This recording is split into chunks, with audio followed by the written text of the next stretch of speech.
Say hello to the patrons. Hi, everybody. El Idolo!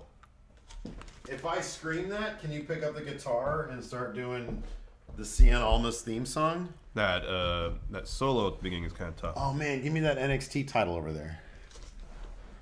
No, I know what you're gonna do. What am I gonna do? Actually, no, I do want it for a visual aid for the show. Because you notice, okay, so for one thing, La Sombra, Cien Almas, right? Yeah. He's a multi-time decorated champion. Like, Oh yeah, he wasn't sure how to hold that belt. I saw. He did not know to hold that. It was great. I'm like, come on, La Sombra, you know how to do that stuff. Anyways, hope you guys are doing good. Hi, everybody. Hello, friends. Just having me a quick snack before we get started. It says I am live. That's on. Am I tripping? What's going on here? Why am I not live? Hold on, I'm going to. Thought I saw a picture there for a second. Oh, here we go. Hey, everybody. Hi, everybody. Hello. Everybody talking about Patreon Gate 2017?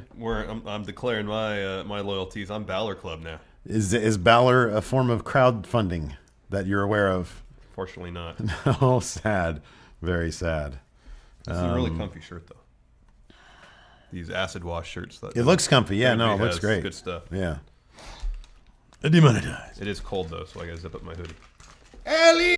I am confident, kind of to a degree, that maybe we'll get a swing. Let's do this. Yeah, it just froze for me again. No, it just has this. A test. Small hiccups, he said. What the People said. There should be zero, like... Turn the wireless off on my phone, too. None of that should matter. None of that should fucking matter.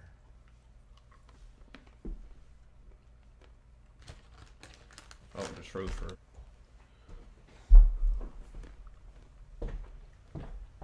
Put a new link up.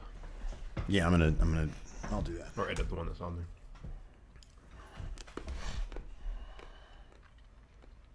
All right, we're going to try this again.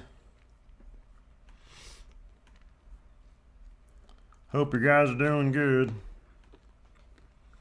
What's your favorite nut to eat? Whole. I'll be like, I don't have one that I'm like, ooh, I'm super happy about this. Probably an almond.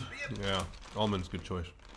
Because I know that they're like super good for you. Mm-hmm. And like peanuts are a little too, I don't know. Peanuts are too like big, too dense. I don't know what it is about peanuts. Do you like cashews? No. I feel like cashews are way better than peanuts. This is my personal taste. None of them move the needle for me enough to really care. Like if somebody puts out a thing of almonds and a thing of peanuts, I'll choose the almonds because I like almonds. Yeah. But I'm not like, oh my God, I love almonds. You don't ever crave them. No. They're a good snack, though. If I ever actually eat an almond, it's simply because I understand that it's good for me because I know almonds are actually good for you. I was kind of hoping you'd say it's because it's inside Almond Joy. Good. Those are good candy bars. I like Almond Joy. Oh, it's inside. Well, no. Well, okay. If somebody offered an M&M that's covering an almond, then I'd be like, no, I'm good with the peanut. I love the peanut ones. Yeah, I know you love the peanut ones. Like the combination of peanut and chocolate, I'm really into. Edit. How much do I love almonds now? When I was a kid and I got an Almond Joy, I'd always pop the almonds out. Didn't know what I was missing. I don't even know the last time I had an Almond Joy. Yeah. Like, do you like the Almond Joy better than the Snickers? Yeah. Because of the almond factor? No, I just feel like... Okay, wait a second. What is the other one? The Baby Ruth. Yeah, Baby Ruth's my favorite. Yeah. But that's got peanuts in it. Yeah, I know. Oh, okay. Right on. I mean, in terms of the ingredients, it's the exact same as a Snickers. Yeah. I just feel like, even growing up, I felt like there was something a little too sterile, a little too clinical about Snickers. Right. Because they're a perfectly formed candy bar.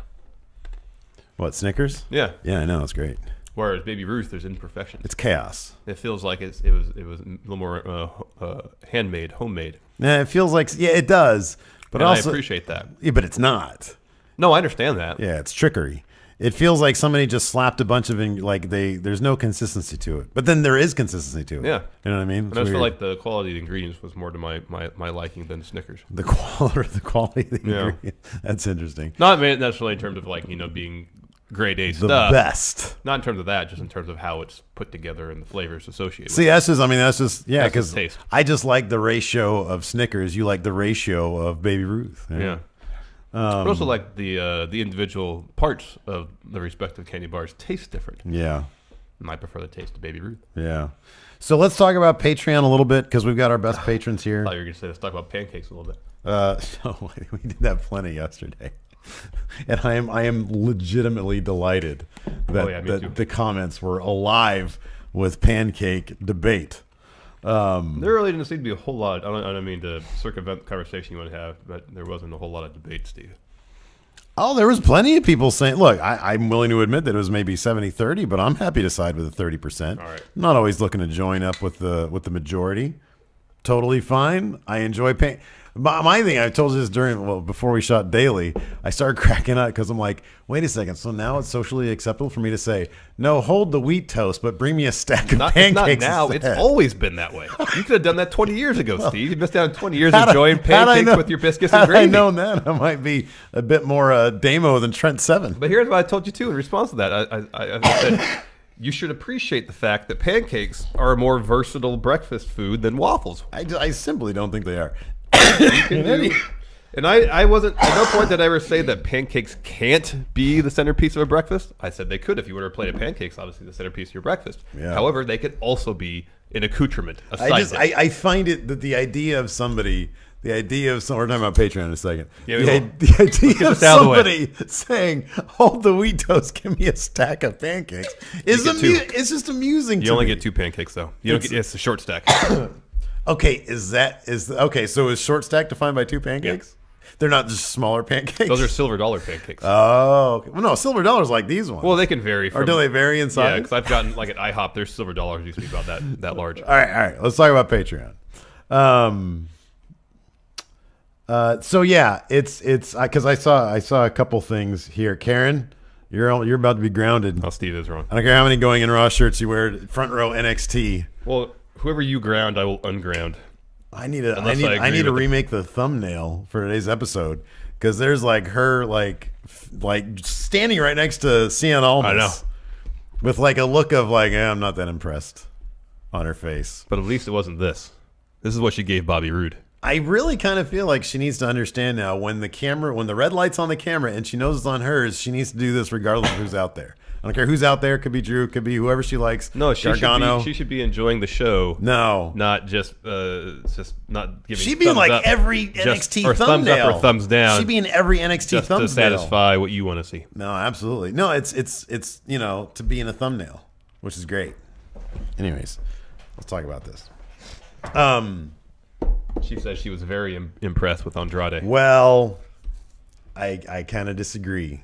Because I'm a student of human nature, and I see the true reflection of. Anyways, so the Patreon thing. So because I noticed, I forgot who it was. Who was it? Said the YouTube monetization thing. So, a quick update on everything because you get 36 people here. You guys deserve to know. You guys are our family, our Patreon live chat family. YouTube monetization has been a lot better than it was since about mid-September. It's really improved a lot. It's improved a lot. There are still moments, I think, because it was so bad there and then it rebounded fairly quickly after months, like 6 months of being what the hell is going on here? Yeah. It rebounded in a relatively short window of time. It didn't take. It wasn't gradual. It wasn't 3 months of. It was oh my god, they kind of flipped a switch. Yeah. So September was we saw an uptick, and then October was pretty much. It seemed like it was back to how it used to be, and then, but there are still these really weird lingering issues with it that is still just super frustrating. Yeah, it's because we don't know what's happening. Right, exactly. If there was some transparency, if there was some guidelines, something. Then, it's sort of like any problem that you're faced with, and you don't know you don't know how to come up with a solution because you don't know the exact nature of the problem before you. That's what this is. Yeah. Where a video will go up, it'll get demonetized. And we're like, okay, our thumbnail's good, our title's good, our metadata is good. The content is good. Everything across the board should be okay. Why is it getting flagged? Yeah. It doesn't make any sense why. And it'll happen at various points during the lifespan of the video. It's beguiling. That's also one of the things is that there's no consistency. So you'll often maybe hear us talk about if it's green or yellow. Yellow means we're not making much money off it. Green means, moolah. And when we upload it, we'll say, let's see if it goes yellow immediately.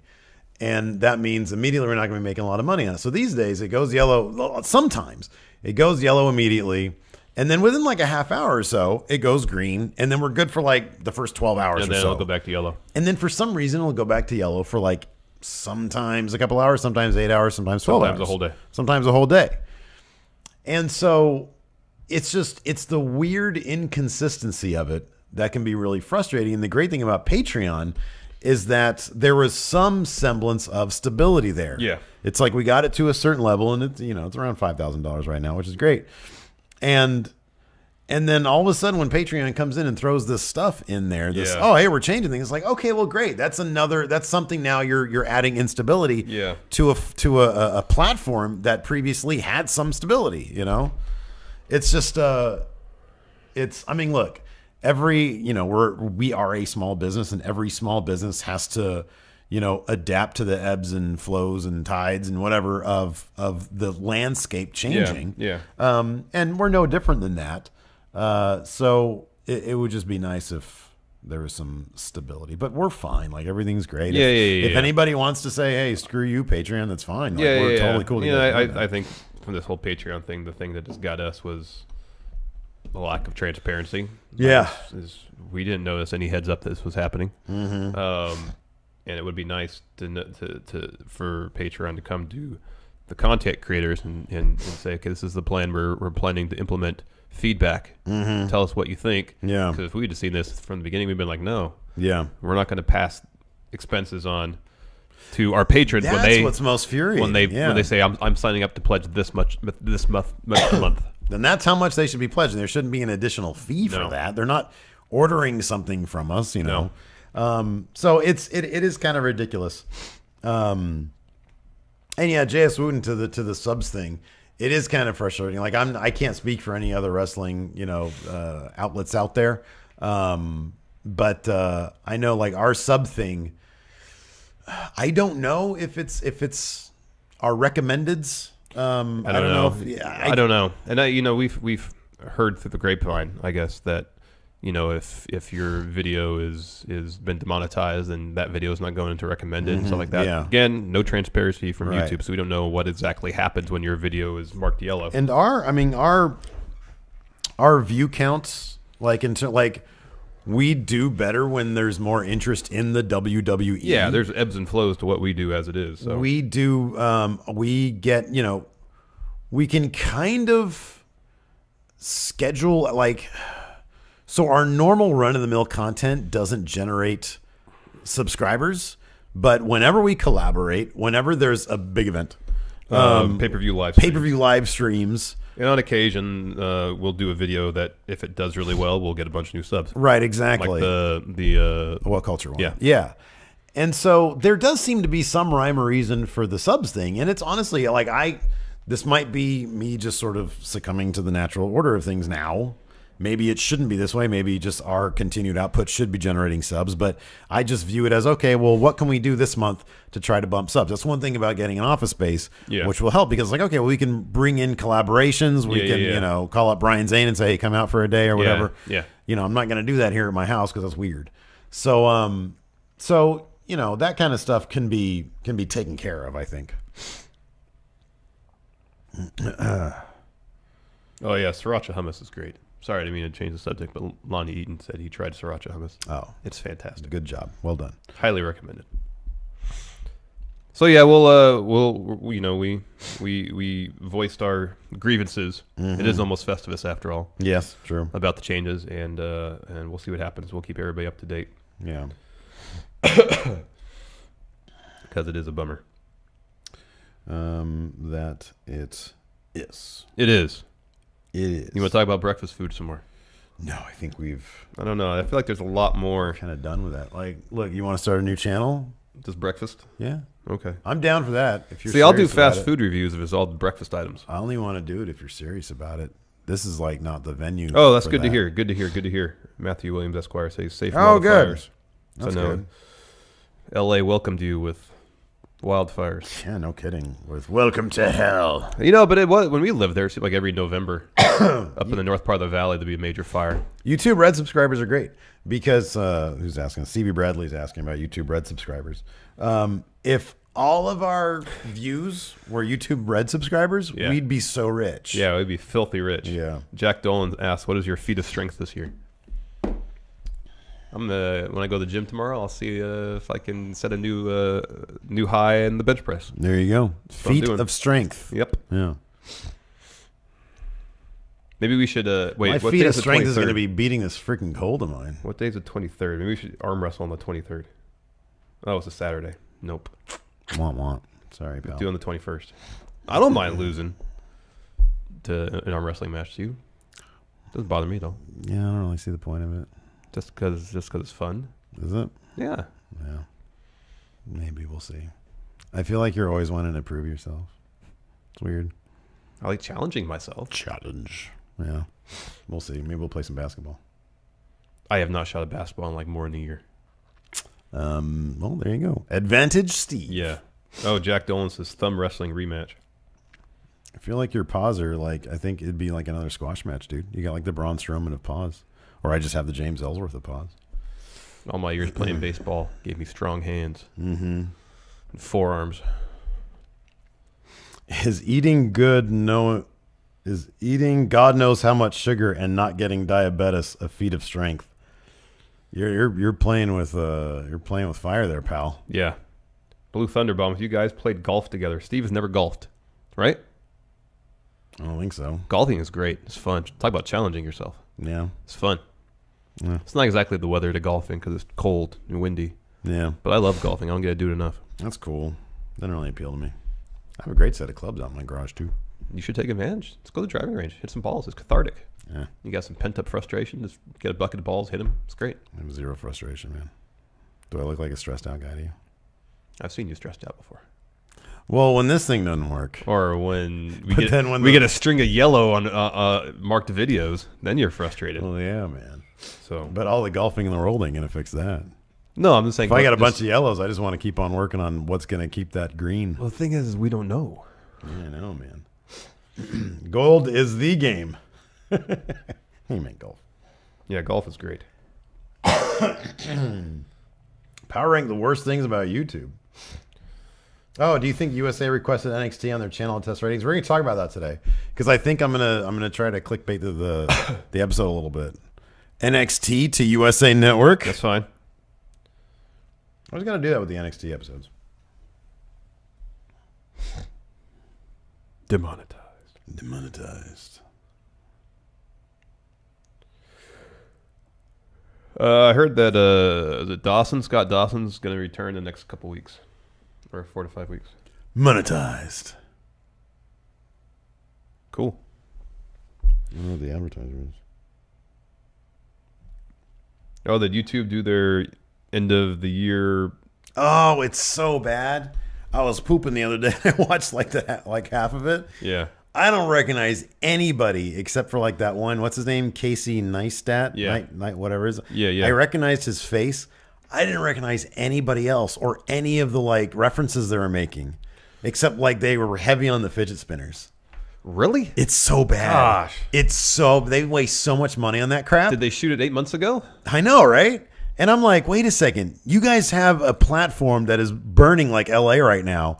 And you're doing this like, oh, everything's great. Look, it's a bunch of 20-year-olds. Oh my God, it's so good. I want to throw up all over it. Are they using the fidget spinners as like some sort of hypnotic device? And like to lure people into thinking everything's okay. Right, I know. Sorry, exactly. lull people into No, there was actually okay. The first time you saw it, somebody was using it to manipulate time. Like it was the first time when YouTube actually I know worked paid out money exactly. What I was gonna say. Hi, Dummy Ray. Hello, Dummy Ray.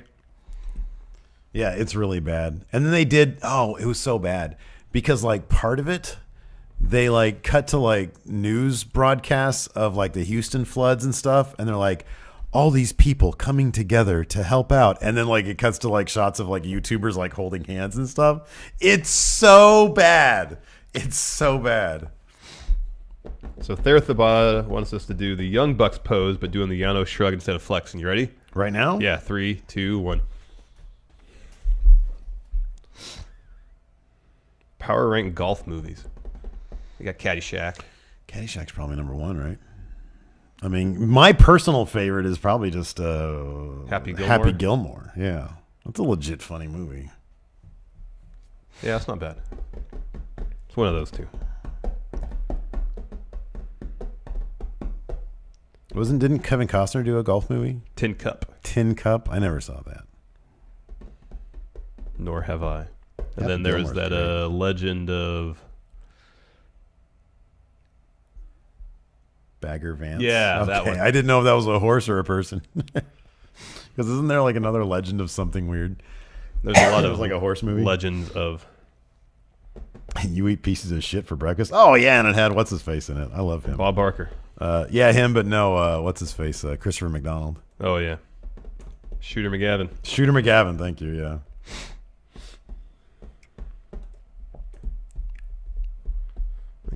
I got so many notes here for Dirt Sheet, and yet we still need a lead story. Something to get eyeballs on it. Kenny Omega to Impact Wrestling. There's your lead. Oh dear. Telling you, man, it's gonna happen. No, it's not. It is gonna happen. It's the least likely place he'll go. Least excursions. No. You don't think New Japan they wouldn't send people for an excursion there? Based on how it worked out last time, probably not. Well, Scott D'Amore went and apologized. I understand that. I know. I read all that too. Well, then why are you saying what you just said? Based on what happened last time, but you know that Scott D'Amore said, "Look, we apologize." Yeah, I understand that, but still, they might not want to do it because it's a larger issue. For me, it's like New Japan is the hot thing in wrestling now, whereas Impact is going to have the perception for a long time still that it's a sinking ship. Well, I don't know. We don't know how the people in New Japan perceive Impact Wrestling. All right, we'll talk about it on podcast. Yes. Matthew Williams Esquire. Pete Dunne joined SmackDown after winning the Rumble, according to sources I just made up. See, look, now he can be the Wrestling Observer. There you go. The new Matthew Wrestling Williams Observer. Esquire, now the Wrestling Observer. The new Wrestling Observer himself.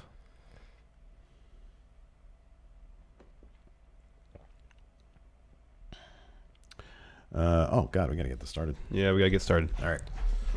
So we got a lot to do today.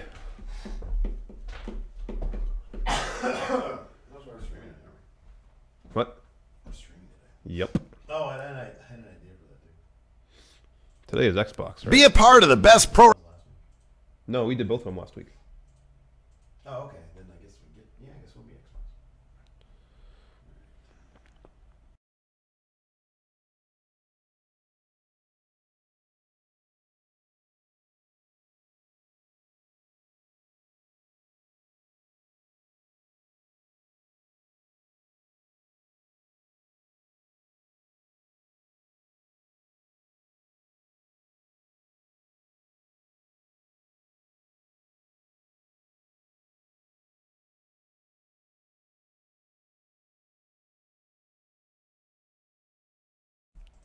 Be a part of the best pro wrestling podcast today by supporting the Going In Raw Patreon. You can enjoy access to the live taping of the show, exclusive merchandise, and patron-only episodes, and so much more. Support Going In Raw today. Click the link in the description. This is the glorious one, Bobby Roode, and you're watching Going In Raw. Hey, friendo, Steve here. And Larson. Yeah, welcome to Going In Raw, the only pro wrestling podcast you need to be listening to right here at youtube.com/Steven Larson, available wherever fine podcasts are. Be sure to hit that subscription button, little notify bell next to it, and you'll be notified, in theory, about all the new great Going In Raw content that we have here at the channel every single day. If you want to support the channel, one great way to do it is to hop onto the iOS podcast app, assuming you have one of these little iPhones or iPads or something like that, and leave us a rating or review. Holy cow, Larson. What? Like, we had been out of the top 200 for a while, and as soon as I asked our amazing friendos out there to go ahead and do that, if they were interested, if they wanted to support Going In Raw, boom, we were like number 156 yesterday. We jumped into the top 200. Thank you very much. That was fantastic. So, yeah, if you want to continue to do that, just go ahead and leave us a rating or review to support Going In Raw. It really, really helps the show. We're also available on the Patreon at patreon.com/Steven Larson. Controversy, Larson. Controversy in the Patreon community. You know, as I said during our pre-show with our patrons, looking for a lead story for Dirt Sheet. There it is. Yes. Tune in tomorrow to find out. No! Don't spoil it. Ooh. All right. Talk about controversy. Yep. When did he say that? On that show, the new show with Corey Graves. Oh, that looks like a pile. Anyways, continuing on. Sorry to interrupt you. You know, I like when they do stuff that's kind of out of character, like Table for Three, stuff like that, when you're not really in character. When they do puff pieces, when the people are in character. How did you feel about being the guy who retired Undertaker? I don't know. I was told to do it. They're trying to push me. Yeah, I know. You know? Like, we appreciate the honesty. Yeah, I know. He's like, we realize they're all playing characters. I don't want him interviewed in character. I want to hear from Joe Anoy. But at the same time, maybe when asked that question, he can answer out of character. Yeah. You know, to think as a competitor, as a wrestler, to be the one. I know. To be in Undertaker's last match, that's got to mean something. I just got the vibe, and I haven't watched it yet, but I got the vibe that he's like in character, but hopefully not.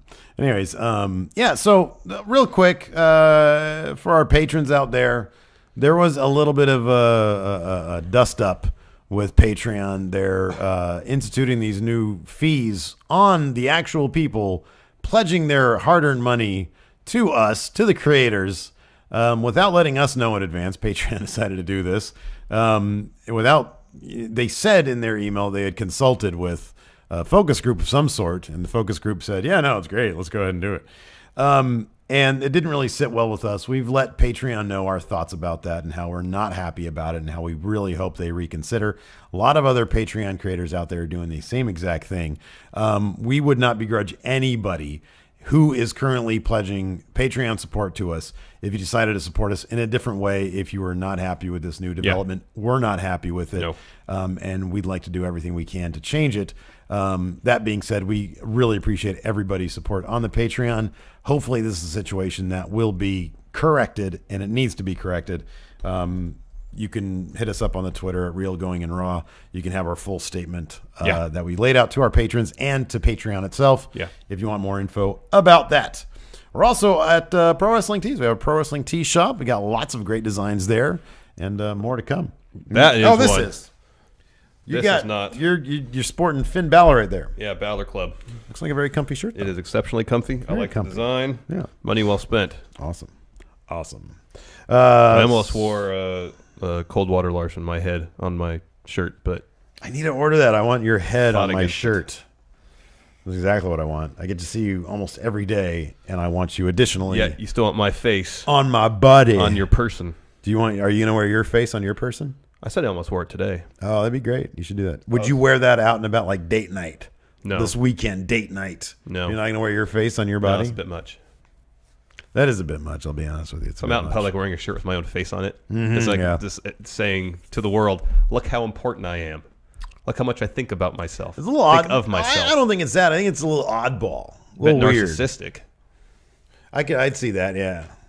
Well, it's just a little weird too. Yeah. Yeah. So no, I'm not going to do that. Well, it's honestly, it's also like the looks that you'd get. That'd be more it for me. Not how people perceive me. Just like. But know what I have to do is walk around in public with that same look on my face that I have in the shirt. Well, then it's performance art. Yeah. No, I know. I've been thinking about getting the sand one with our two cartoon faces on it. I think it'd be kind of cool because I really like the design on that one. Yeah. Anyways. Oh, let's talk about wrestling. Oh, you were talking about wrestling now. Yeah, no pancake talk today. We got that out of the way of the pre-show. Thank you, everybody, for voicing your opinions on pancakes and when they're best served during breakfast. I was so my favorite response might have actually been Oh, let's see if I can bring it up really quick. Yeah, really quick. Whoever said... Let's come first, this response or your notes for whoever 205 Live and NXT. Oh, I don't, you got to do them at the same time, man. Those are secondary. Somebody said something like... oh, crap, I got all this Patreon stuff right here. Oh, my goodness. Somebody said something like, you can eat pancakes for your breakfast dessert. Yeah. Now, let me ask you... Mr. Food Aficionado, please. Yeah. Were you aware that you can have dessert after breakfast? I've heard of... Is that a normal practice? I've heard of having ice cream on waffles and pancakes. So, yeah, I knew that was a possibility. No, I'm not talking about that. Yeah, ice cream. Well, I mean, which the assumption would be that you would have that. Oh, boy, I just had this amazing skillet breakfast with some hash browns, some eggs, some sausage. Excuse me, waiter. I'd like to order a short stack with 2 scoops of vanilla ice cream, please. The waiter's like, what the hell? Nobody's ever done that. Ding, ding, ding, ding, ding, ding, ding, ding. You just created a new menu item for us. Thank you. Oh, man. That killed me when that freaking conversation started up. Did I tell you, I once went to this place, I think Midtown Sacramento, for brunch, and I had pancakes, but it had pulled pork on them. Uh-huh. And like a bourbon glaze. Yeah. Oh, man, was that good. Really? Yeah. That's interesting. It was delicious. I mean, it's not that far away from crepes, really. No. I mean, crepes are like a straight up dinner food. Yeah. You know, crepes are just pretty much thinner pancakes. Right, exactly. And then you have cheese and ham and stuff. Yeah. But oh man, I mean, you get the sweet with the pancake and the glaze, and the savory with the pulled pork. I was just cracking up because there was like a small group of people, and I'll totally admit that, like, you know, the majority of them, like 70% of them, I'd say, were on your side, saying, yeah, it could be a side, and that's fine. Philosophically, I disagree, but that's fine. I'm totally fine with it. No, I know I'm fine. But I like that there are some people in the comments who hated that we were having that discussion in the first place. But then the vast majority of them were just engaging in the conversation. I know, because I wonder. I feel like we bring up debates that people bring up in their daily lives. Yeah, not about wrestling, just about daily stuff. Like, what role or roles do pancakes serve in breakfast?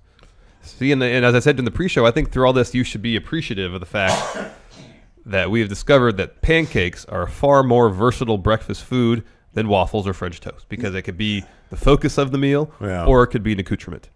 And I think that's the positive that can be taken away from all this. Yeah, we should start a podcast on that, crowdfund it through PayPal. Yeah. Kind of weird that PayPal, I was thinking about this. Oh, it doesn't do crowdfunding yet?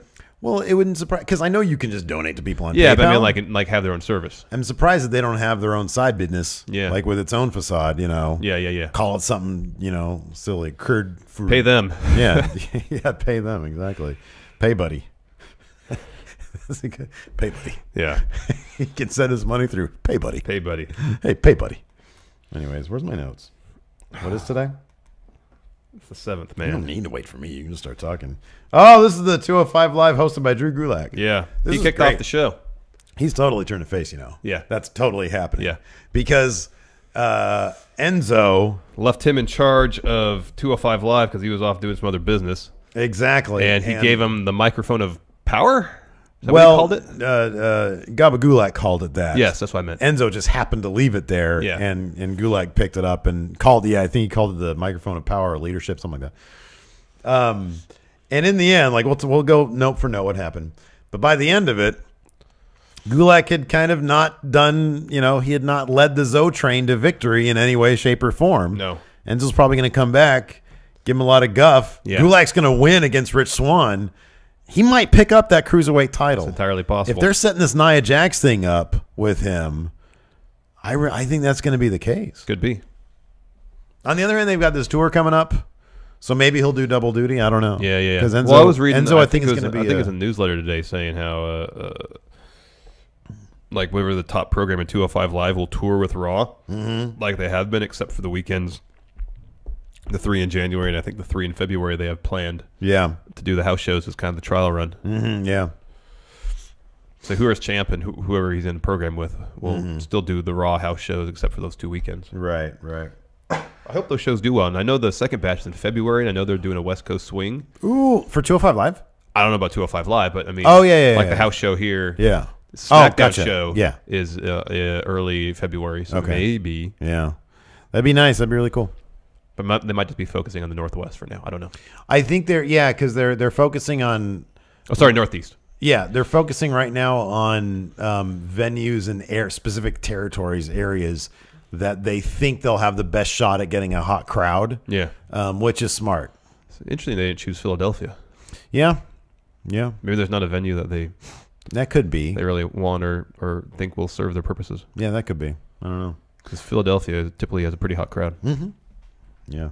Apparently the Cody and the Young Bucks are close to deciding on 2 weeks. We're going to talk about that in Dirt Sheet. Okay, I'll shut up then. Drew Gulak came out and dropped a promo. I love his promos. He was going to give us another PowerPoint presentation. Today's our last day of shooting for the week, and I wasn't pointing anything specifically. My voice is this close to completely giving out. Oh, so I just felt it in the back of my throat. So I got to do all the sustain stuff. And so I can't. We still have a bunch of stuff to shoot. Yeah. So, anyways, his PowerPoint presentation was interrupted. Did not happen because it was interrupted by Cedric Alexander, who, by the way, I am thoroughly invested in his theme song now. I'm totally on board with it. Yeah. In the dog, I stand alone. Not the lyrics. Still don't know what he says. No. So Drew Gulak says, in my mind, it's him singing it. He was supposed to have a match against Cedric. It seemed. He said, being the essentially the brilliant mind that he is.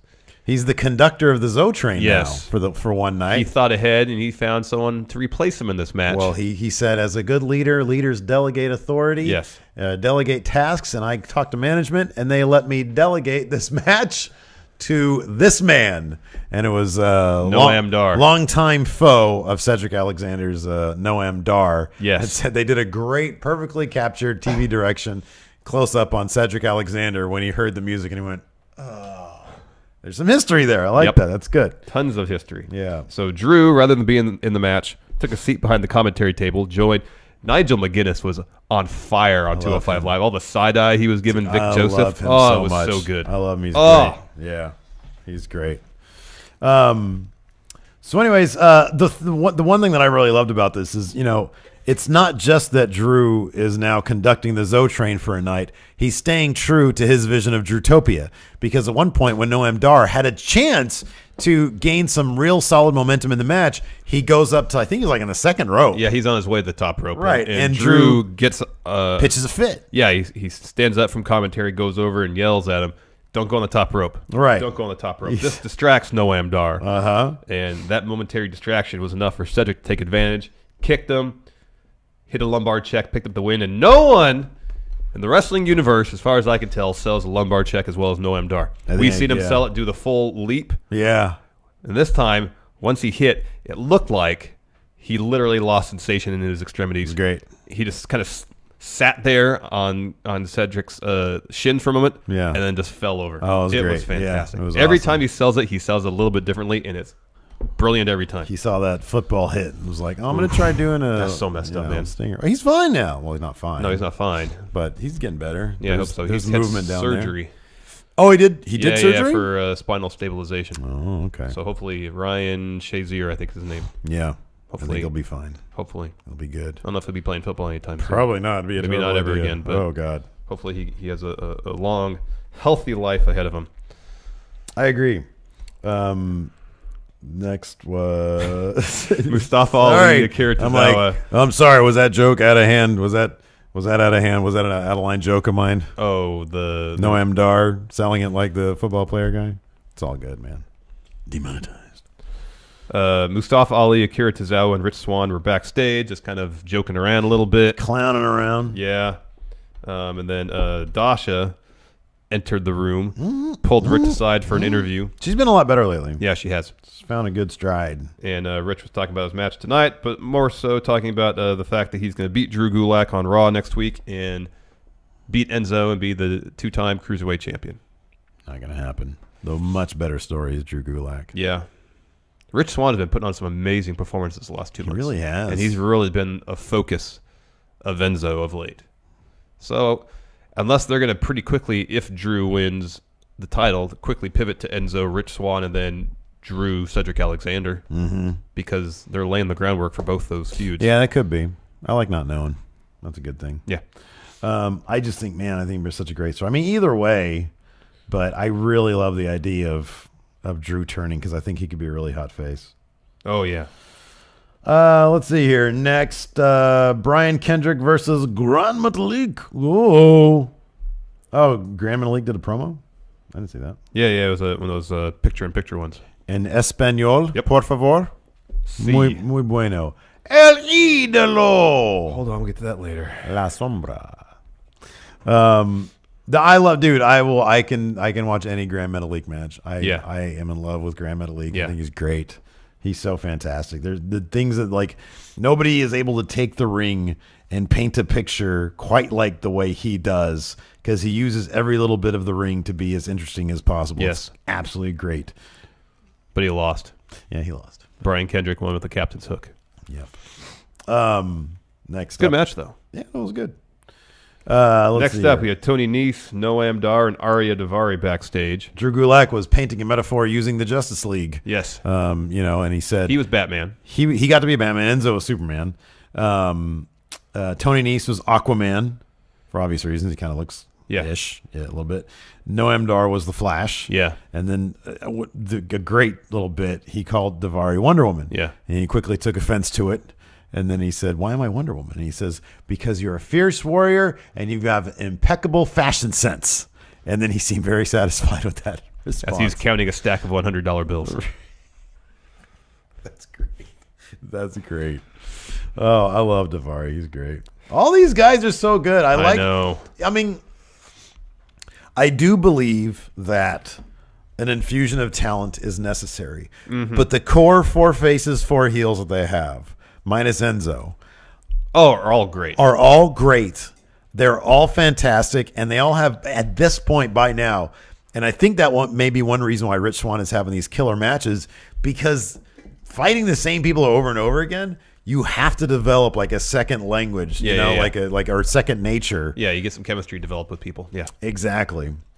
Speaking of which, Tony Nese was Rich Swann's opponent for the night. And wow. Yeah. Stellar stuff. Oh, it was fantastic. I loved when Cedric is down there. Yeah. He comes down.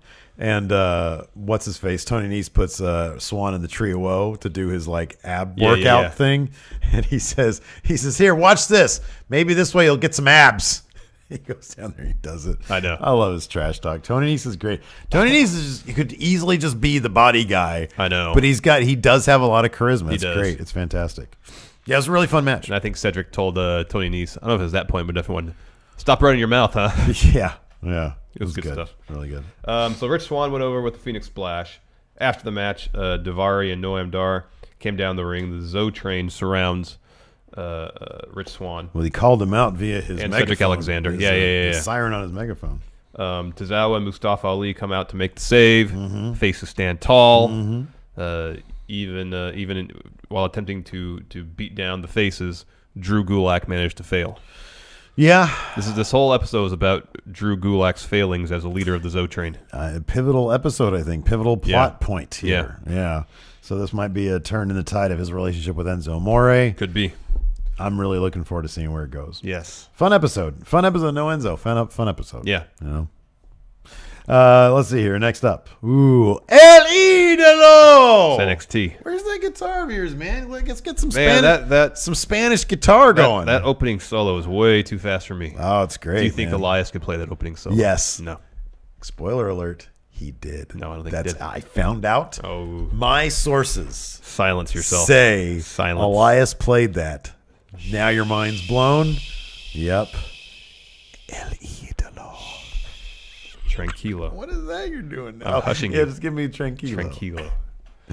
Oh, man. So we kick off with a bit of a swerve, Larson. William Regal's in his office delivering the sitting on his desk like he always does. sitting on his desk looking 5'7" when in fact he's like 6'2". And he let us know. Well, he said now that Drew McIntyre is hurt. Yeah. Need a new number 1 contender for the NXT title. So they're going to set up a tournament of sorts, culminating in a fatal 4-way. Winner of that match be number 1 contender. However, Velveteen Dream was announced for this tournament, but due to an injury suffered at TakeOver in his match against Aleister Black, he will not be able to participate. Okay.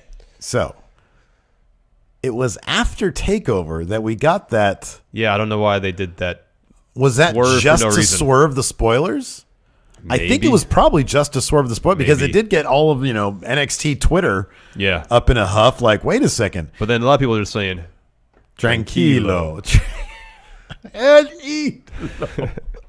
I'm sorry. Like, for those of you who don't realize, before we rolled today, I was like, what the hell do they say at the beginning of that freaking Almas song? Because I want to say it. And then I looked it up, and it's El Idolo. It's the idol, El Idolo. Yeah. Anyways, so yeah, I think they just did that to swerve people. Could be. And then I like the little like graphic, the little empty vacant graphic wrestler. Yeah. It looks like a street. It looks like Guile or something. I'll say it looks like Brian Cage.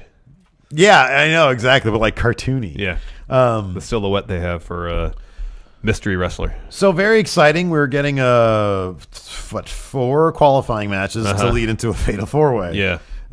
Kicking off with, first we kicked off the episode with Andrade Almas Championship Celebration. The belt's over there. Oh, you left it over there. I left it over there. You know what? This is our podcast. I can do what I want. Tranquilo, Steve. So he comes out with Zelina Vega. He comes out with a title. Looking like $1 million. He looks like great. $1 million, and then he's trying to figure out how to raise it. And he looks at it once. Finally, he gets it up correct. Yeah. Anyway, I'm thinking to myself, this guy's won titles all over. Maybe that one's really heavy. He's been on Instagram, like literally sleeping with it. You'd think he'd know like exactly how to handle the belt at this point. It could just be nerves. Andrade Cien Almas doesn't suffer from nerves, Larson. Well, give me a break. He might not telegraph Tranquilo. He backstage tell himself he's a little nervous. Got some butterflies. If I came out to a song that kicked off with El Idolo, I would never have nerves. But what does the song say in it, though? Tranquilo. It does say Tranquilo. It does say Tranquilo. Anyways, this is the old belt, not the new belt. Yep. So he comes out. Zelina Vega talks first. Yep. He grabs the mic, does a lot of screaming, saying, "I told you so. I told you so. Oh, I said I'd do it. I said I'd do it." I swear, like he was on the verge of doing the whole "F you, F you, F you, you're cool" thing because he was screaming, "I'm the champion." He was screaming stuff in Spanish. He was just screaming a lot. It was awesome. Yeah. At no point, though, I don't think he ever actually said, what would it be? SNXT de Almas. He never said, "This is my NXT." Because I thought that was kind of the thing. When you get the title, you're supposed to say, "This is now my NXT." Yeah. Well, that's what Bobby Roode established. Yeah. Drew kind of said that. Kind of a little bit, yeah. He said he was going to change it. I feel like did Joe never said that? I don't remember. No, I don't know. If Adam Cole ever gets that belt, I mean, that's already his thing. Yeah. It's like we're reshaping NXT. That's Undisputed Era's thing. Shocked. I can't wait till we get to talk about that. Shocked the system. I thought it was great. I love how he delivers promos. He seems so comfortable and natural. He's great. But this little, it's a little hint of cheesiness too. I think that really pushes over the top. The cheesiness is so great. I love it. Anyway, so yeah, it was a big championship celebration for El Idolo, and then it was done. Next up, we had. I love these press conferences. Oh, they're great because it's just said. Lars. The dude on his iPhone, the person on their iPhone, he was recording. He was actually recording both this and the press conference with Ember Moon. I like the giant shotgun mic. Yeah. His face. It's not really a shotgun mic. I mean, you can use it like that. We have used it like that before. But usually, if you have a shotgun mic, it's because it's attached to a boom pole. You're either doing this. Maybe there's a dude 6 feet away that's holding a boom pole up. Right here. Yeah, exactly. Who knows? Anyways, Lars Sullivan's a great promo. He is. He's got that great lisp. Yeah. And what did you say he looks like? No, I said it's not just looks like. It's during this press conference, it reminded me of someone David Fincher might cast as a serial killer suspect in one of his movies. Yes. Yeah. Totally. I had just started watching Mindhunter. Yeah. And in that show, the main guy, I forgot his name, talks to Ed Kemper. Okay. And that guy he's like 6'9", 280 pounds. And he's very well spoken. Yeah. And when Lars Sullivan was talking, because we've seen Lars Sullivan between his promos and his Twitter, he's a very well-spoken individual. Yeah. And just kind of, it was just like a slight resemblance. Well, no, it's the same thing about the guy they cast to be the lead suspect in the Zodiac movie. Yeah. It's like him. Yeah. Big, soft-spoken, well-spoken guy. And that was Lars Sullivan. What exactly did he say again? He was talking about him being a participant in this whole tournament, stuff like that. Yeah.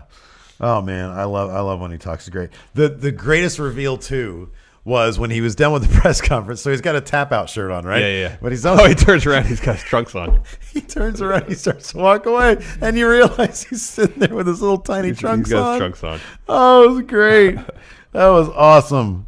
Oh, I love NXT so much. It's always just a freaking pile of joy for me. It really is. It's the little details. It's the little details, man. He's just standing out there with his big old thighs in the wind. I know. Anyways. Next, Trent Seven. Steve, if he were a wrestler and had a beard, I'd be Trent Seven, man. took on Killian Dane. To be honest with you, I need a couple more steaks in me, though, because that boiler is getting pretty big on Trent Seven. But he seems like the happiest dude in the land. Yeah. When you literally walk around like this, strutting like this, And then slow roll. the slow roll, and then when him and the other kid Tyler Bates together, and they do the jack. Oh, I know. Like Just bare this. their chest and thrust it outward. It's so great. It's so manly. I loved. Why don't they push him more? I love Killian. I love Big Damo. Don't get me wrong, but god dang it, Trent Seven is nothing but charisma, dude. I know. He's so old. He looks so old timey. I know. Like I imagine that's just how all the old timey guys look. Big old boilers. I know. He's great. Walking to the ring like this. Slow roll. Oh, it's so. I mean, that's how Popeye walks, isn't it? Yeah. Isn't Popeye walk like that? Or Bluto, somebody like that. Good match too. Trent Seven. Fantastic match. Tons of charisma. And Reasonably athletic. He's athletic too. He's reasonably athletic. Yeah. I mean, we're living in an age when hosses fly, man. Yeah. I mean, just look at Damo. Damo at War Games. Yeah. Coming and Went doing coast to coast. Crazy stuff. Back in the day, it was RVD and Shane, and that was it. I know. Now it seems like everybody can do it. It's freaking Damo. Are you kidding me? Trent Seven hit one Rainmaker. Tried for another. Yeah. Killian Dane ended up going over. Mm-hmm. We didn't see a coast to coast, unfortunately, but he won with a Vader bomb. He didn't do a one wing angel this time. Yeah. I wonder if he's getting away from doing that as his finisher. I don't know. Oh, I don't know. But I love this match. That was a lot of fun. Yeah. Next up, we had yeah. And they're hanging out on that cheesy. Oh yeah, and they did that at the end. Yeah. Crap! What is this? Something like that. I think got it backwards maybe. Undisputed. Oh, you got it right. Sorry, you got it right. Yeah, they were hanging out in some piece of like set. They're hanging out. But I love it. It was like a piece. It didn't even. They didn't. It looked like a playground. It wasn't even. It did. It's like the freaking West Side Story. They're like a gang, a mini gang from the West Side Story. I love it. It's all great, man. It's so good. Because Adam Cole is so comfortable. He's so convincing. Yeah. I want to hear him read the phone book. Have you noticed because I think he can make it riveting. I know. Have you noticed the most joy we get doing these recaps is NXT? I know. And usually it's talking about Undisputed Era. There's so much joy to be had there. I know. Because, so it's like, I want to say it's like chain link fence, but it's a section of it. No, it's not chain link fence. It wasn't? It literally looked like a piece of a playground from a park. You know where you have the bars where you can, I don't know what they're called. You can do this. Monkey bars. Yeah, I guess so. But it looked like that. But it had a curve to it. The ones that go like this are monkey bars. Yeah. Are you talking about something else? No. The ones that go across. But this, what he was kind of holding on to had looked like a curve to it. Oh, it's so great. Awesome. I don't remember any chain link fence involved. Whatsoever. Okay, that might have just been me. You know, but it reminded me of monkey bars. Yeah. So he's standing up and kind of has his arms raised, holding on to it. Yeah, right. Whereas Kyle O'Reilly and Bobby Fish, I guess, were sitting. Like, they were sitting or kneeling or something. And then Bobby Fish was like had his mouthpiece in his hand. And you expect somebody like a nerdlinger to walk by and then toss out some like, "Hey, nerdlinger," like some very innocent 50s type phrases. This whole thing felt very much like a high school theater production.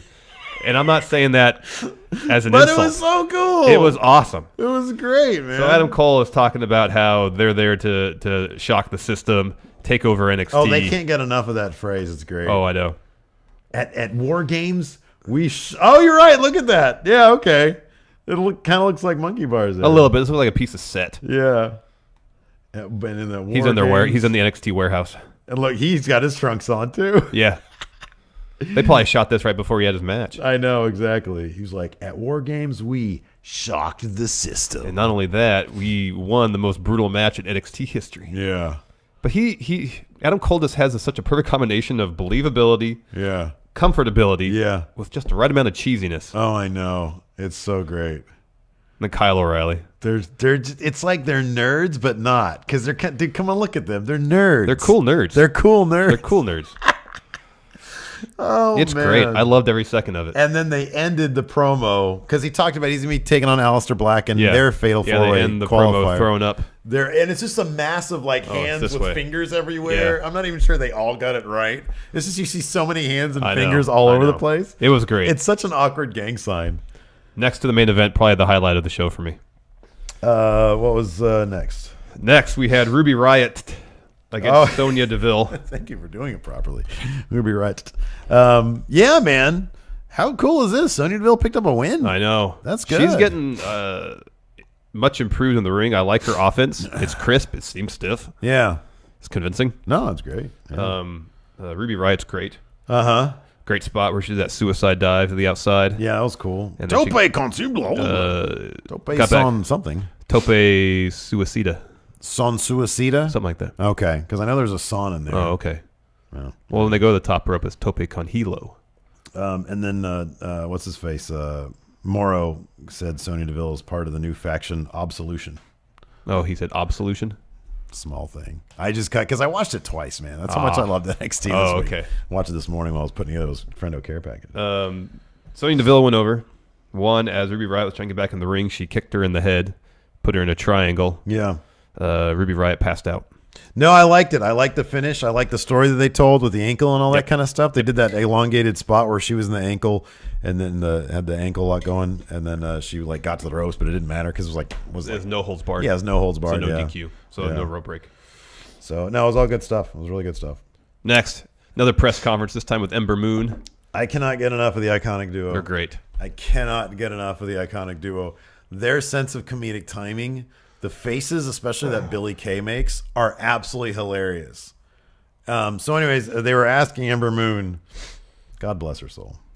They're asking her, what is it like now to be champion or something? She was like, my goal now is the same as it's ever been, be the best NXT Women's Champion of all time.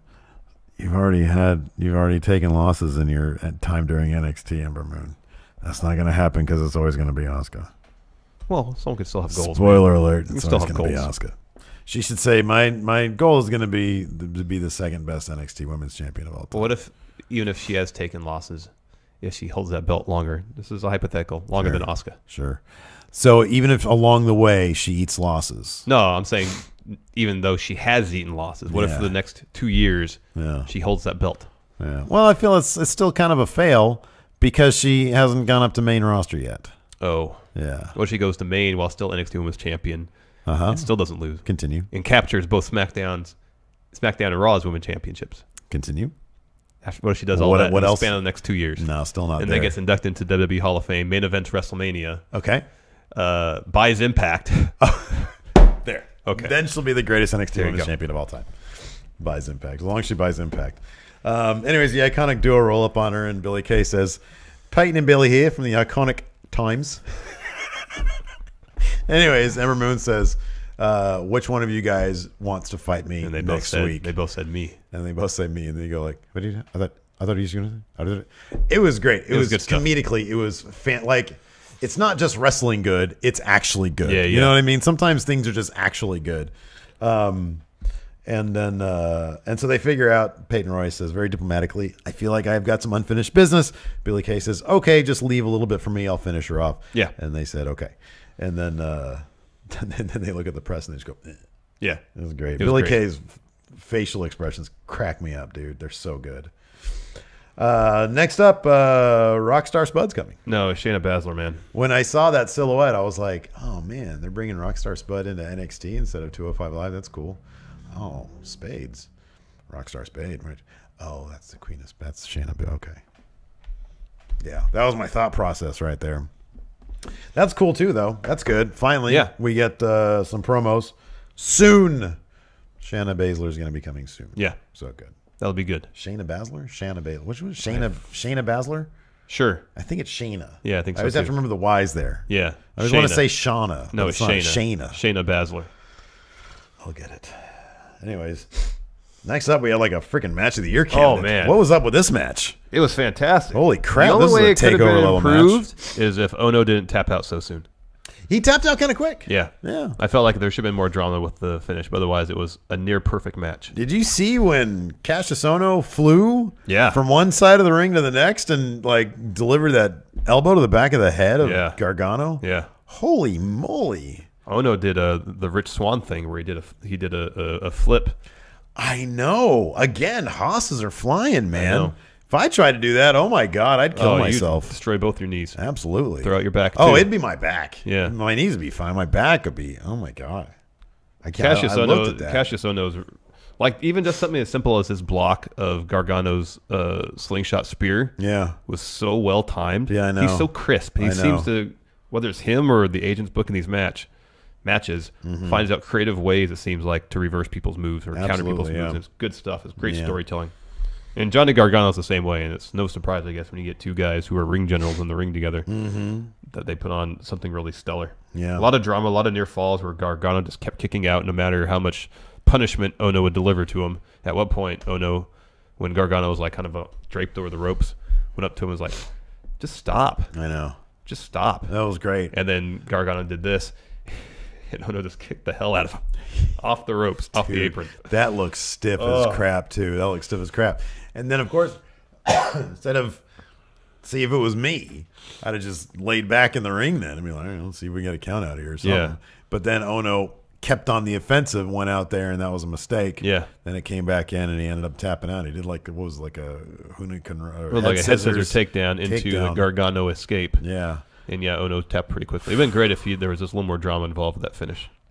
I mean, Gargano isn't like $1 million on the mic, but god dang, his wrestling he's skills. Stellar in the ring, I'm not man. sure if he can be like a Daniel Bryan type guy, but if they just have this thing where he can kick out of whatever you give him, holy crap! And whatever they have planned for Ciampa and him, that's going to be amazing. That's going to be so flipping. I'm telling good. you, man, they're going to have this title match, and it's going to seem like Gargano's going to win.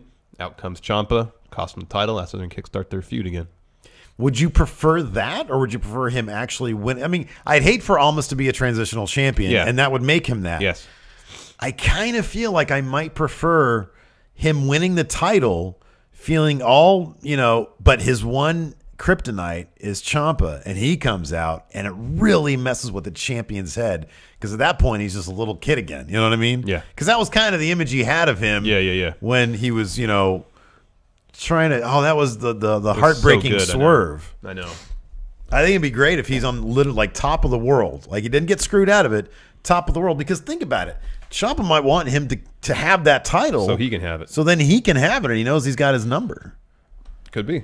I'd like that. I don't think they're going to do it. They're probably going to do what you're saying. Yeah. But I think it'd be fantastic. Almost can be a transitional champ. Bring him up to Maine. Have him yell at everybody. El Idolo. Time for questions. Tranquilo. Here we go. Questions. Sexton Hardcastle. Do you guys think we need more weight-related titles, as in middleweight, lightweight, or super heavyweight? No. Got the right number of titles. Like, we don't need a welterweight champion in WWE. We don't need a heavyweight, a flyweight, light heavyweight. You don't want like a super heavyweight? No. Who would let's see, be Braun, Kane. Braun, Brock, Kane. How tall is Damo? I don't know.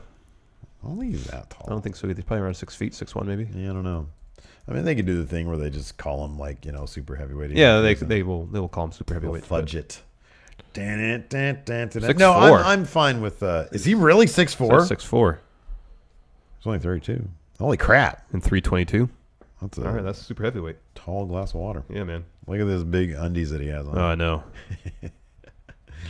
So no, I like just having a heavyweight title, a cruiserweight title, and that's it. Yeah, I'm fine. That's my preference. I'm fine with that. Wilkin Minato, if Drew Gulak faces Enzo, does this mean we're going to see a Drew face turn, and does he win the title? Yes. Entirely possible. I think that's possible, man. I think it'd be hot if they did that. Let's see here. Perfect question to segue into the title of this episode. If NXT, this is from Joshua the Dynamic Knight Martinez. If NXT on USA Network becomes a thing, will they keep NXT on the WWE Network too, or replace it with something else?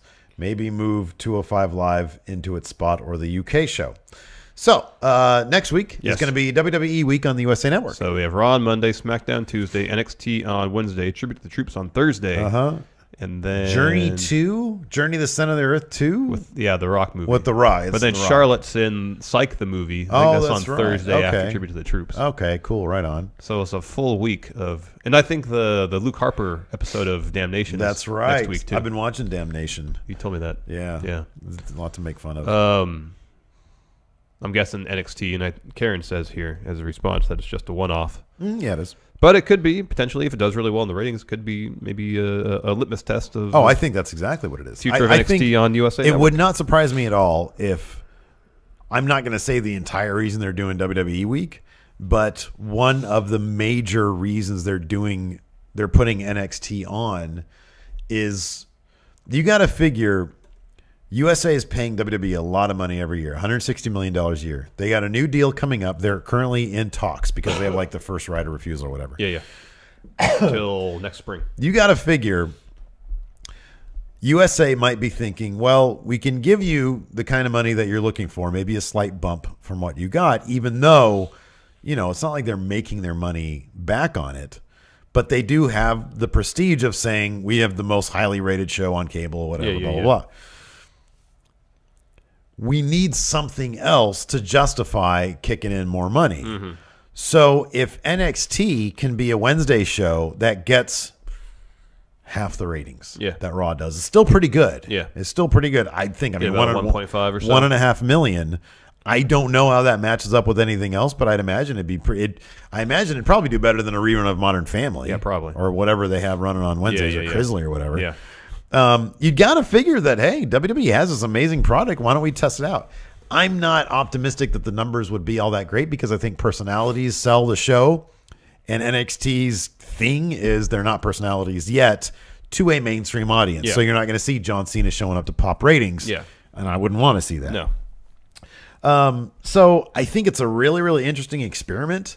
I would imagine if it lands on the USA Network, chances are it'd be under the same deal that they have with Raw and SmackDown. You already get it on Hulu. Then 30 days later, you get on the network. Right, exactly. So that would probably be the deal. But then they could move 205 Live to that spot, the Wednesday spot. Yeah, sure. Especially if they have any designs, based on how it's received during the 205 Live events. Yeah, the live shows. If the response in the smaller venue is better than what they're getting shooting it after SmackDown, be able to completely revamp how the show is produced. Yeah. But smaller venues and put it on Wednesday. Because it could easily fill the NXT type role. Oh, yeah, sure. Easily. No, but I guarantee that there's a reason they're putting... I mean, because they could have put like a ride-along or a dinner for three or any number of other WWE Pro shows that actually spotlights the people that you see on Raw and SmackDown. Yeah. But they're electing to put NXT there. There is a reason for that. I guarantee you it's to see how it's going to play out and help with these negotiations. High Fly Kagan. High Fly Kagan. 2-time patron, 4th-time questioner. Oh, I like this keeping count. Anyway, Hiroshi Tanahashi is his favorite wrestler of all time. Oh, interesting. For a number of reasons, but one of the weirdest is just because he makes me smile whenever he's in the ring. Yeah, he does that to me too. Yeah. He does that to me too. What are your guys' favorite wrestlers, who make you smile no matter what they're doing? Oh, wow. These days, Drew Gulak. Yeah. Like these days, Drew Gulak does that for me. Historically. I mean, Daniel Bryan. This is great answer. I've been telling you this off camera. I've been watching, or I watched the first segment of the very first NXT when he was doing his thing with The Miz. He was already light years ahead of The Miz in the promo department. He was so comfortable immediately in front of 10,000 people. He was great immediately. Yeah. He was so great immediately. Yeah. What, 10 years out on the international scene? Yeah. Daniel Bryan. CM Punk finds insulting. Power rank. Oh, it isn't working. Yeah, I know. This isn't working now. That's a bummer. 205 Live NXT wrestlers who need to be woken. Imagine woken Noam Dar. That'd be so weird. I like it, though. Woken Tony Nese. That's what I want to see. Woken Tony Nese. Actually, Rich Swann seems like he'd be kind of a weird, a crazy kind of character in the Woken universe. I might see Enzo. Woken Roderick Strong. That was perfect. That's great. I want to see Aleister Black. I want to see Aleister Black try not to laugh, try to be all stoic and stuff. That guy, how do you think the casual fans will react to seeing Hideo Itami hit a GTS for the first time on live TV?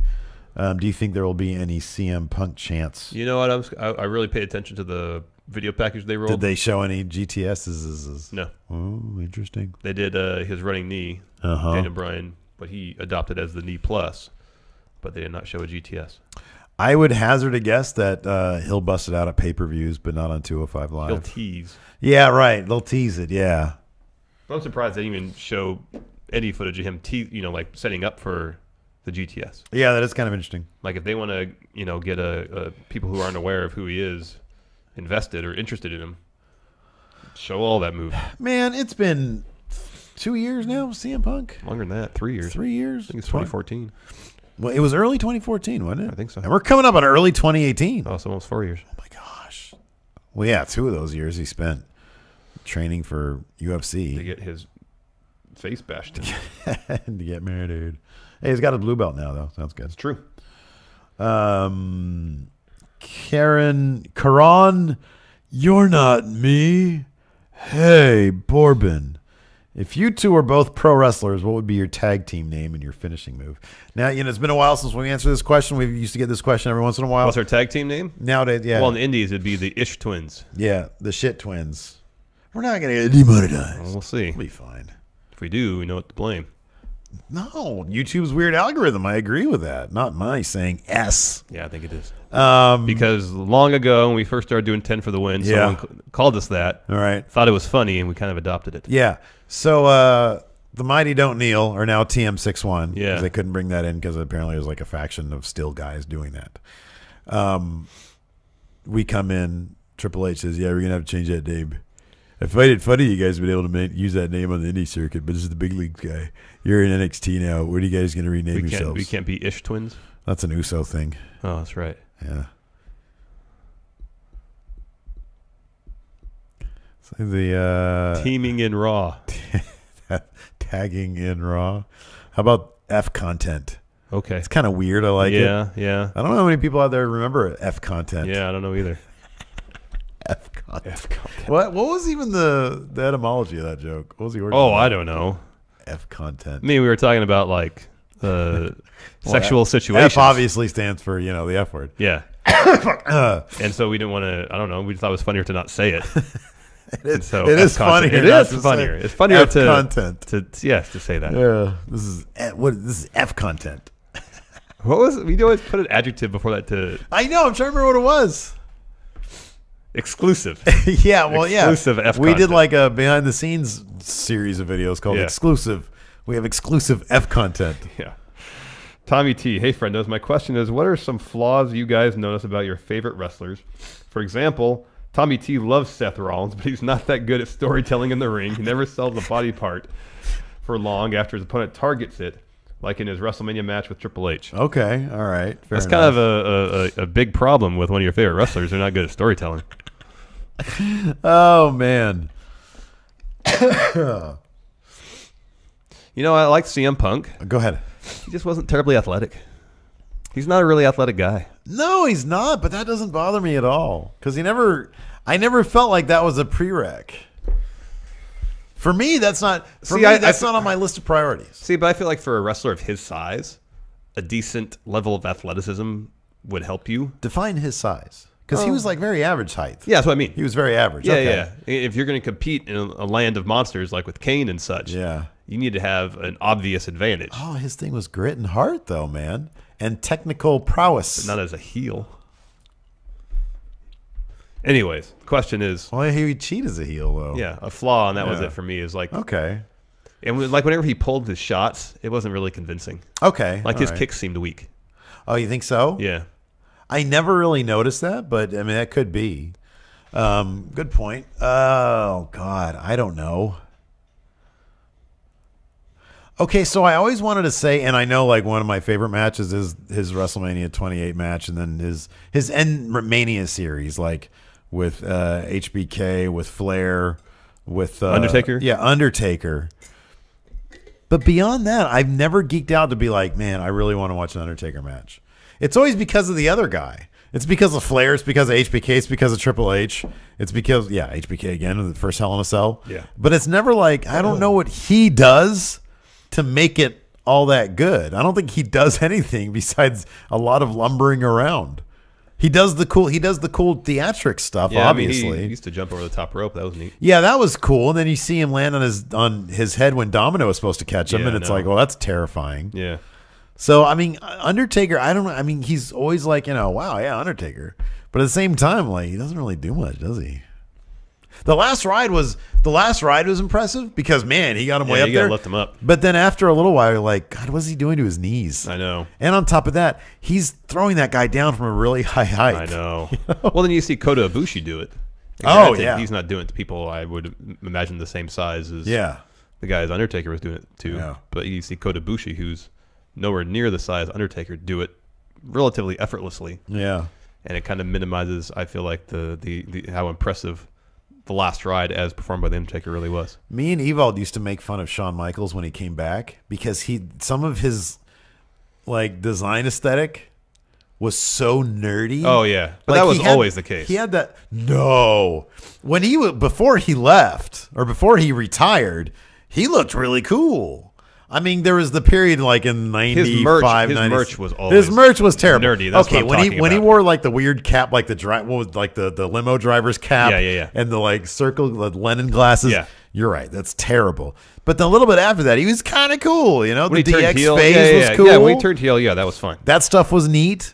But then when he came back, he had like the bob haircut. Oh, I know. And he was like super balding up, which you can't do anything about. But the bob haircut didn't help at all. No, I agree with that. He wore I remember he wore jeans to his first match back because it was a street fight. Yeah, you wear jeans, I get that. But then I think on the outside of the jeans, he still had like his accoutrements. I don't know. It was just a mess. It was a goofy mess. Anyways, I'm trying to think of something about was there anything about Austin that you didn't like that bugged you? I actually don't think there was, except for his jean shorts were a little too short sometimes. Yeah. They were like mid-thigh. But back in the day, that didn't bother me. In hindsight, it does. Yeah, right. Yeah, it didn't really. But that's a minor complaint. It doesn't really affect his in-ring performance at all. Right. Yeah. The Nightcrawler. Hey guys, so my question is: power rank your favorite finishers of all time, and to clarify, don't mean just pick a move like the Stunner.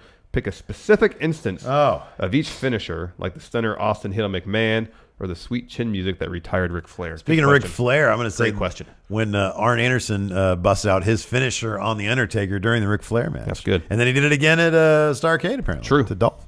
True.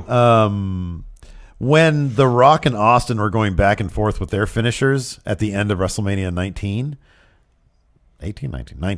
yeah. The last one. That was fantastic. Yeah. And they just kept on kicking out of them. Yeah. That was a lot of fun. Yeah. Yeah, it's tough to be that answer. Yeah, that was a really good one because it was like the two most powerful guys. How about this? The time that Sid kicked out of Hogan's leg drop. I was about to say that. Because someone messed up their cue. That's my favorite. How are you going to kick out of the most devastating finisher of all time just because somebody... Let Hogan pin you. I know. Wouldn't be the first time. Second City champion A.O. Worm. Do you think that if VD wasn't injured, he would have won again? Velveteen Dream. Yeah, I'm assuming he doesn't mean venereal disease. Although, hey, it's Velveteen Dream. No, I don't think he was ever slated to be involved in that. Was he actually injured? I don't know. They just said he was. I haven't heard anything. I haven't heard any reports that he was. All right. So I think it was just a swerve. But I could be wrong. Who knows? Yeah. I like this question, but I don't know there's an answer. Ronan Cahill, who takes over NXT once the man with 3 H's takes over on main brand? Well, it's him, it's Michael Cole, and I think it's Road Dogg, right? Really? Road Dogg's on NXT? I thought I've seen him in the booth before. Yeah, I don't know. I think that's kind of like the creative brain trust of NXT. The brain trust. From what I understand, Michael Cole's really involved. That's one of my favorite phrases, by the way. Oh, yeah. Brain trust. Brain trust. Yeah. If you could pick 3 people from any time in history to be your brain trust. Oh, that's a tough question. Who would it be? Who would they be? Wow. That's a toughie. Huh? That is a tough one. Yeah. Because if you trying to think of the great intellectual minds in world history. Yeah. I mean, if you go back too far, I mean, you want science, philosophy, and maybe history for some context. Yeah. But history, you got to choose somebody who's relatively recent because you need context. Exactly. Science, I mean, how do you go wrong with Einstein? Yeah. Or like Stephen Hawking. You know what's weird about Stephen Hawking? A lot of modern day physicists are not into Stephen Hawking. Oh, really? Yeah. I don't know what the deal with that is. What about Neil deGrasse Tyson? Oh, dude, if I became president, Neil, you're on board right now. You and Bill. Yeah. Bill Nye. Yeah. You guys are on board. Carte blanche. Half military spending is now going to you guys. Get us to another planet. To do whatever you guys want to do. Fix time the travel. planet. Just fix the planet. Whatever you guys need to do. Time travel. There you go. Because you get somebody like, let's say Abraham Lincoln, right? He doesn't know like what modern day issues there are. He ain't gonna know nothing. Nope. Well, maybe everybody's getting log cabins. That doesn't work, Abe. I appreciate you. Yeah, I like central air conditioning. And heating. I'm not going to live in an outhouse. I'm not going to poop in an outhouse there, Abe. I want splinters on my rear end. Exactly. Anyways. Oh, I love this. Nicholas Grosskirth. Power rank who you think the vignette was for. That's awesome. Hey, no. That was me, man. Last night I was like, oh, yeah, Rockstar Spade. That doesn't make any sense. Shayna I Baszler. did it. Shayna I didn't Shayna see Baszler. that. I didn't know that. Shayna Baszler, man. Freaking Karen has to respond. The Queen of Spades, dude. Oh, that's great. I don't see. I think we're good. We're good. I think we're good. I have no outro music today. I can't. I don't even think. I think I have to get up and finish this stream off. Oh dear. So I have to finish it off, Larson. Oh my goodness. Anyways, thanks for watching. Thanks for tuning in. We appreciate it. Thanks for joining us, everybody. We'll let's see if we can get it. No, we got no outro music. No, go do it. I'll do the outro. Go do it. Till next time. We'll talk to you guys later. We'll talk to you guys later. Thanks for joining us, everybody. We'll see you again 3 o'clock today. Tell them to leave comments. Leave comments. Tell us what you think about shows. We'll see you later today for stream and next week for stream. Bye. Good. Now everybody can listen to me blow your nose. How's everybody doing? Oh, there's some brain matter in there. Oh dear. DREAM dream. Do.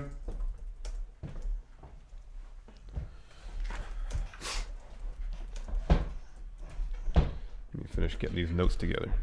Notes? Oh, for stuff. That's good.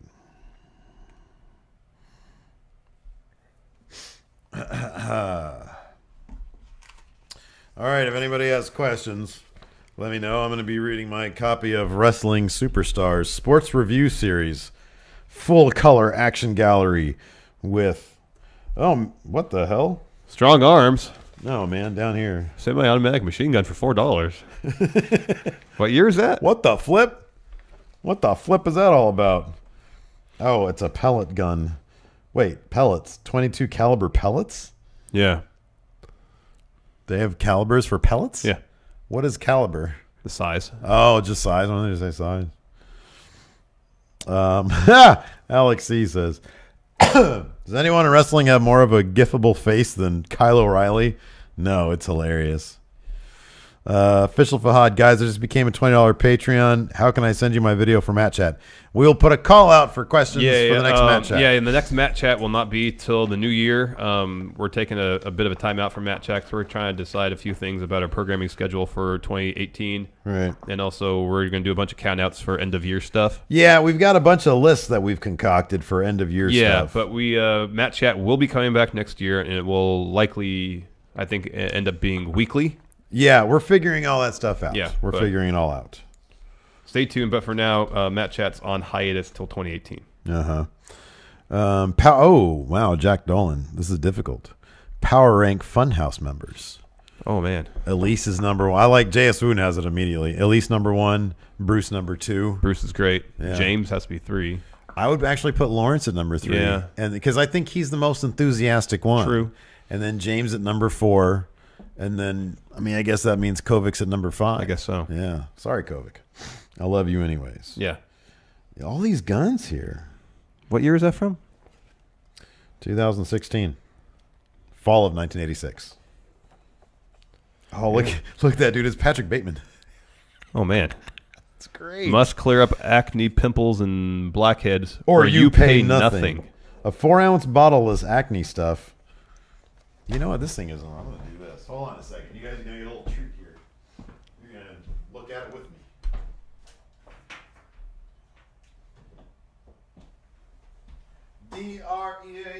DREAM. Do. What are you doing? You'll see. I'm going to show them the magazine. Because it's the post show, the last post show of the week. Of the week. All right, here we go. Let's fire up the Logitech camera. And take a trip down memory lane. Exactly. All right, we got our lead story. The notes in place.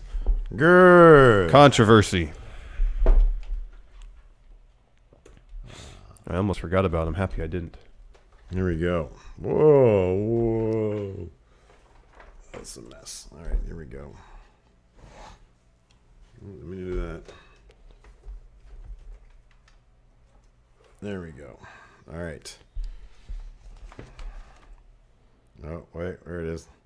There it is. Look at that. Weird pimpled face mask thing. I'm going to make this a little bigger.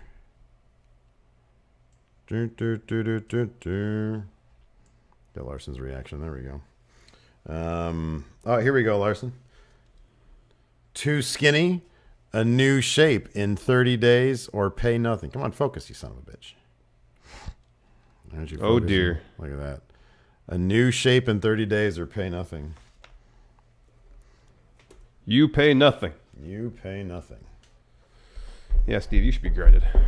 I should be grounded. This friggin' camera's about to be grounded. Do you hear that Sheamus has a spinal stenosis?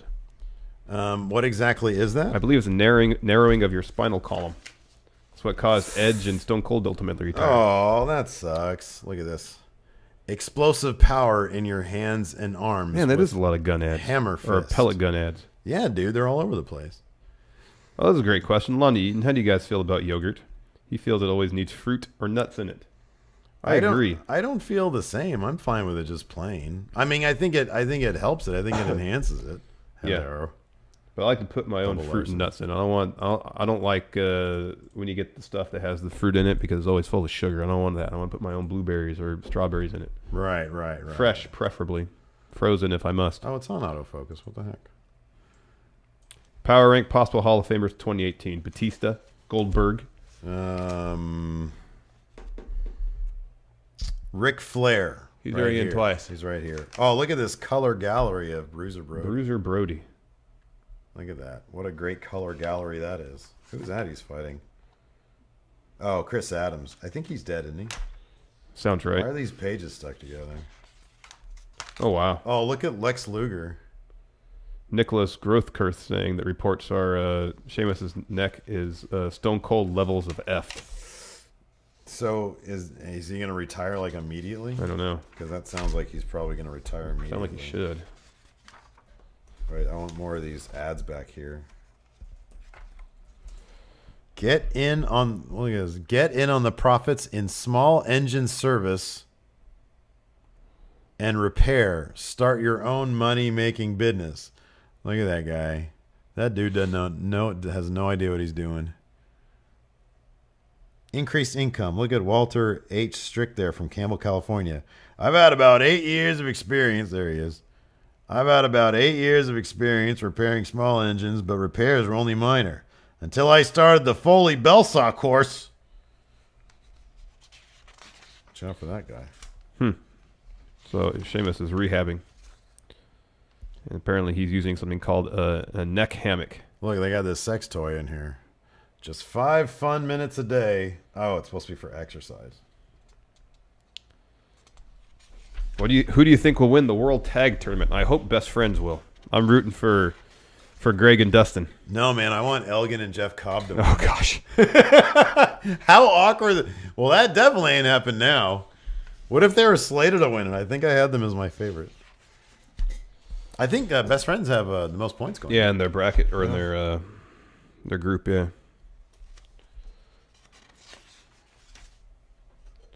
Oh, look at this. Steamboat Satin. Own an official Steamboat Satin jacket. It's only $44, man. Wow, that's cool. I want that. Hold on, I'm going to do something. This is bugging the crap out of me. Configure input. What would be Best Friend ceiling in WWE? Unlimited. So much ceiling right there. All the ceiling. Oh, there we go. Safe. I might need to get some coffee and a croissant today. How about some badges? Do you want some special investigator badges? We don't need no badges. We have them right here. How about a pellet gun? $4.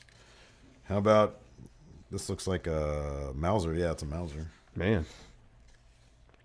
Look at these money-making opportunities. What does that say? Need extra money? Send $1 for information to Hanson's Gifts. Casper, Wyoming. Fireworks. Free price list. Oh, cool. This magic watch will keep you smiling. We should write to the addresses on there or the PO boxes. We should, I know. Find out what happens. See if they're still in business. Yeah. Own cars and trucks for $2 or less. Power Rank soft drinks. Sodas. Number 1, orange soda. Yeah, man. Orange soda is kind of the best.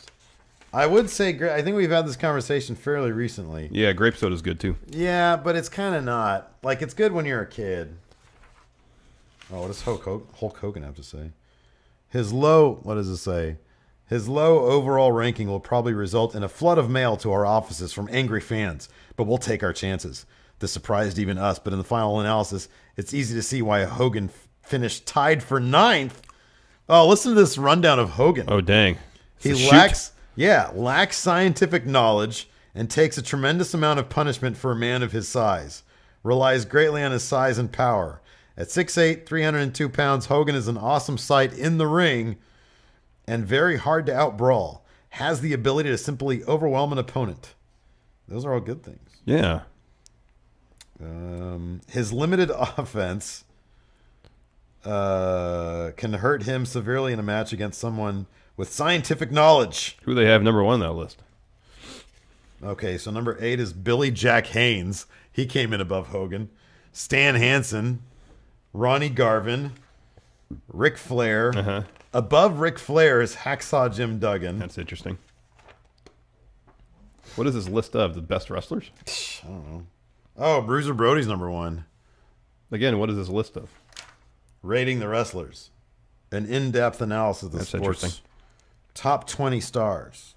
Oh, here's the actual thing right here. They have their criteria. What are their criteria?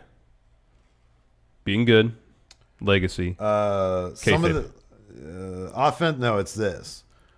Offense, defense, experience, conditioning, science, stamina, power, speed, ability to absorb punishment. I feel like you could have boiled that down to one word. Kayfabe. Quality of opposition. That's kayfabe also. That's it. Power rank types of donuts. For me, it's simple. Old-fashioned chocolate is the best. No. You need I don't know what they call this. The cinnamon rolls with the clear glaze. Look at freaking Terry Taylor. Goodness. That is scandalous. That really is. No wonder he never got ahead. He was just hanging out. Cinnamon roll with the clear glaze. That's the best. Freaking Rick Morton and Robert Gibson hanging out in his chones. Yeah, what's the deal with that? Like freaking Lars Sullivan. This is from 1986. Yeah, man. Oh, it's vote for wrestling sexiest superstars. Is that Magnum TA I see there? But look, the number 1, they got Luger right here. What? Yeah, Bobby Fulton. That dude is not sexy. Magnum TA is number 1 through 10. Yeah. He's all of Although Terry Taylor is a handsome man. They got Big Scott Hall here. And then, hey, yo. And then freaking, exhibitionist Terry Taylor. Your dog just... Hey, Gypsy. It's a dog invasion. Hey, Bubba. You're a good girl. Thoughts on ginger ale? I like the homemade stuff. I've never really been a ginger ale mark. Oh, look at the John Smith Company. Ninja Stars. Hercules wristbands. Be 2 inches taller instantly for $5. That's just a lift. Yeah. Drinking helmet. Oh, look, it's a Hilton drinking helmet right here. That fool would have that. 1,000 tiny magnets. Do you want to give that to your kids? They just be everywhere. How to kiss with confidence. There you go, Larson. I'll get that to you. Big Bang Fun Snaps. Gypsy says, enough's enough, everybody. All right, that's it for the post show, everybody. Yeah. Hope you enjoyed my display of ridiculousness right there. Thank you for joining us, everybody. We'll be back in about 45 minutes to stream some rad wrestling. Oh, that's right. We're going to be streaming today. It's awesome. And then we got to do Dirt Sheet after that, so we got a lot to do. Yeah. Thanks, everybody. Thank you. We'll see you later.